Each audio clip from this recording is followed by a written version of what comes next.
दोस्तों नमस्ते, मैं सुशील कुलकर्णी, आप देख रहे हैं एनालाइजर न्यूज हिंदी। दोस्तों, मुझे आपको अडानी के विषय पर बात करने के लिए आज फिर से आना पड़ा है क्योंकि कुछ नई इंफॉर्मेशन हाथ में आई है और जिस इंफॉर्मेशन को आपके साथ साझा करना आवश्यक हो जाता है।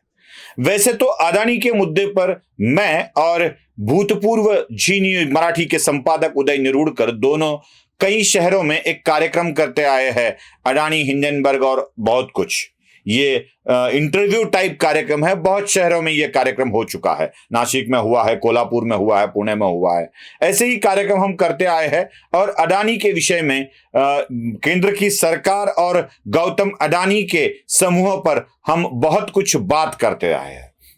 इस कार्यक्रम के पहले ही हम एक उद्घोषणा करते हैं और वो उद्घोषणा ये होती है कि ना ही हमारे पास अडानी के शेयर्स है, मेरा तो खुद का डीमैट अकाउंट भी नहीं है, ना हम अडानी के शेयर्स खरीदना चाहते हैं, ना अडानी के किसी समूह से हमें कोई लाभ हुआ है।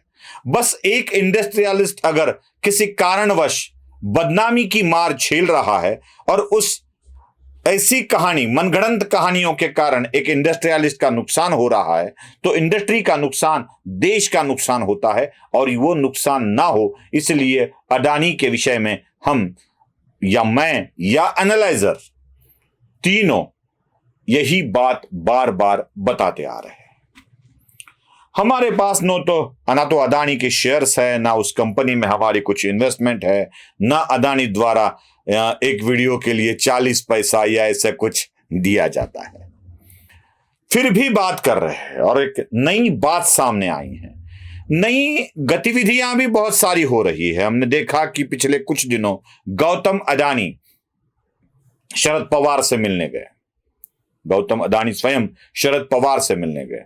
कोई कहता है 1 घंटा बात हुई, कोई कहता है 2 घंटा बात हुई। अब दोनों के पास इतना समय है क्या 1 घंटा 2 घंटा बात करने के लिए? यह भी महत्वपूर्ण है। गौतम अडानी जैसा इंडस्ट्रियलिस्ट और शरद पवार जैसा हमेशा व्यग्र रहने वाला पॉलिटिशियन 2 घंटा एक साथ बिताते हैं, इसका मतलब विषय भी उतना ही गंभीर और महत्वपूर्ण होना चाहिए। गौतम अडानी का तो एक एक मिनट, एक एक पल बहुत कीमती है। 2 घंटा शरद पवार के साथ, मतलब उन 2 घंटों की कीमत क्या होगी? मैं बात पैसों की नहीं कर रहा हूं, पैसों की नहीं कर रहा हूं। लाखों लोगों ने मेरे वीडियो देखे हैं, लाखों लोगों ने अडानी पर किए गए वीडियो देखे हैं। हिंदी में भी देखे हैं, मराठी में भी देखे हैं। लेकिन इन लाखों लोगों ने देखने के बाद भी गौतम अडानी का या उनके किसी व्यक्ति का एक कर्टसी कॉल भी मुझे नहीं आता है। इसका मतलब साफ है, यह तकरार नहीं है, यह कंप्लेंट नहीं है, बस नहीं आता है। इसका मतलब यह है कि अडानी कितने व्यग्र है या इनको कितना इंपॉर्टेंस है इस विषय का, यह सामने आता है। लेकिन शरद पवार से मिलने के लिए 2 घंटे देते हैं, मतलब कुछ ना कुछ तो वो कीमती ही होना चाहिए। कुछ पत्रकारों ने अच्छा काम करते हैं, कुछ पत्रकार, हर एक पत्रकार को ही ऐसा नहीं कहा जा सकता। कुछ पत्रकारों ने सुप्रिया सुळे और सदानंद सुळे की शेयर्स की वैल्यू खंगालने की कोशिश की। अब उनके पास तो एकमात्र आधार था सुप्रिया सुळे का हलफनामा, जो चुनावों के दौरान दाखिल किया जाता है। संयोगवश सुप्रिया सुळे के हलफनामे में खुद की और अपने पति के भी इन्वेस्टमेंट की इंफॉर्मेशन दी गई होती है। अब सुप्रिया सुळे के हलफनामे में, चुनावी घोषणा पत्र में जो भी कुछ सामने आया वो भी महत्वपूर्ण है। अब ये तथ्य तो इतने ही महत्वपूर्ण होने ही चाहिए क्योंकि उन्होंने हलफनामे में लिखा है, बॉन्ड पेपर पर लिखा है। अगर सुप्रिया सुळे के, हम देख सकते हैं सुप्रिया सुळे खुद के पास आज अडानी ग्रुप के अलग अलग कंपनियों के कितने शेयर्स है। उसमें अडानी इंटरप्राइजेस है, स्क्रीन पर दिख रहा है आपको, संख्या भी दिख रही है। अडानी गैस है, अडानी ग्रीन एनर्जी है, अडानी पोर्ट्स है, अडानी पावर है, अडानी ट्रांसमिशन है। हर एक के शेयर्स और उनकी वैल्यू भी आपको दिखाई दे रही है। एक अकेली सुप्रिया सुळे नहीं है, उनके पति सदानंद सुळे के पास भी ऐसे ही शेयर्स है वो भी जरा आप देख लीजिए। इसमें भी आपको Adani gas, Adani energy, Adani portal, Adani power, ये सारी कंपनियां दिखने लगेंगी। अगर कलेक्टिवली इसे देखा जाए तो वो भी फिगर मैं आपको दिखा देता हूं। सुप्रिया सुळे के पास 1.66 करोड़ के आज की डेट में 26,120 शेयर्स है जो भिन्न भिन्न अदानी की कंपनियों के हैं।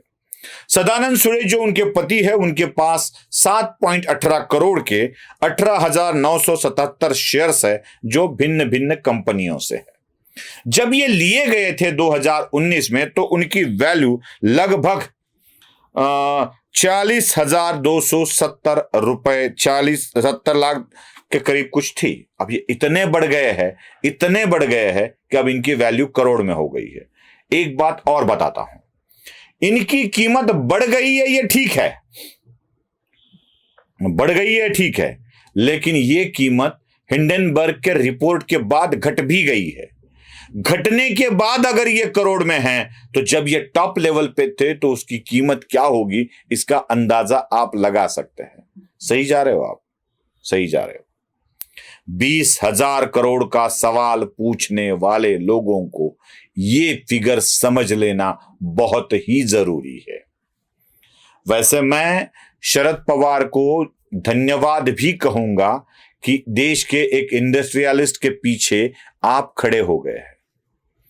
दोस्तों, आधी अधूरी खबर देना भी गलत होता है, बिल्कुल गलत होता है, क्योंकि मैं सुप्रिया सुळे के पक्ष में शेयर्स को बताऊं, सदानंद सुळे के शेयर्स को बताऊं, तो उनके विरोधी पार्टियों के लोगों के शेयर्स को ना बताऊं, यह भी गलत है।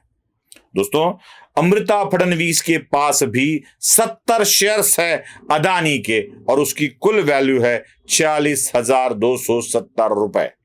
पहले मैं जरा सा गड़बड़ा गया था बताने के लिए, जब सुप्रिया सुळे का मैंने इंफॉर्मेशन बता दिया था, तो सुप्रिया सुळे ने जब 2019 में शेयर्स लिए थे तब उसकी वैल्यू थी 74,61,000 रुपये। 2019 की वैल्यू थी। और अमृता फडणवीस के पास जो शेयर्स है वो 70 शेयर्स है अदानी के और उसकी वैल्यू है 40,270 रुपए। मतलब अमृता फडणवीस के पास भी कुछ हजार रुपए के शेयर्स है, लेकिन सुप्रिया सुळे के पास जो शेयर्स है वो करोड़ों रुपयों के हैं। आप लगा सकते हैं अंदाजा।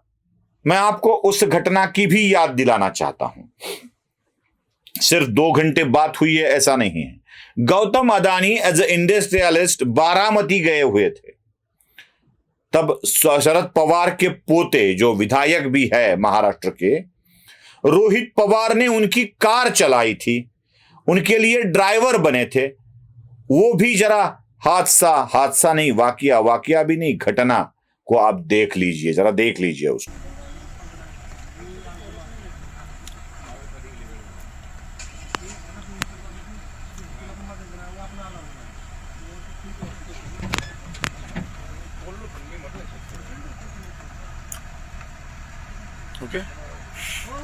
जब गुजरात के किसी इंडस्ट्रियलिस्ट की कार चलाते वक्त आपको शर्म नहीं आती है, जब गुजरात के किसी यशस्वी इंडस्ट्रियलिस्ट के कंपनियों में आप इन्वेस्टमेंट करते हो तो आपको शर्म नहीं आती है, गुजरात का कोई इंडस्ट्रियलिस्ट आपके यहां कोई प्रोजेक्ट करता है तो आपको बुरा नहीं लगता है, जब आप मुख्यमंत्री होते हो या मंत्री होते हो केंद्र के, तब आप इसी अदानी को गोंदिया डिस्ट्रिक्ट में प्रोजेक्ट डालने के लिए बोलते हो, तब आपको यह बड़ा मेहनती लड़का दिखाई देता है।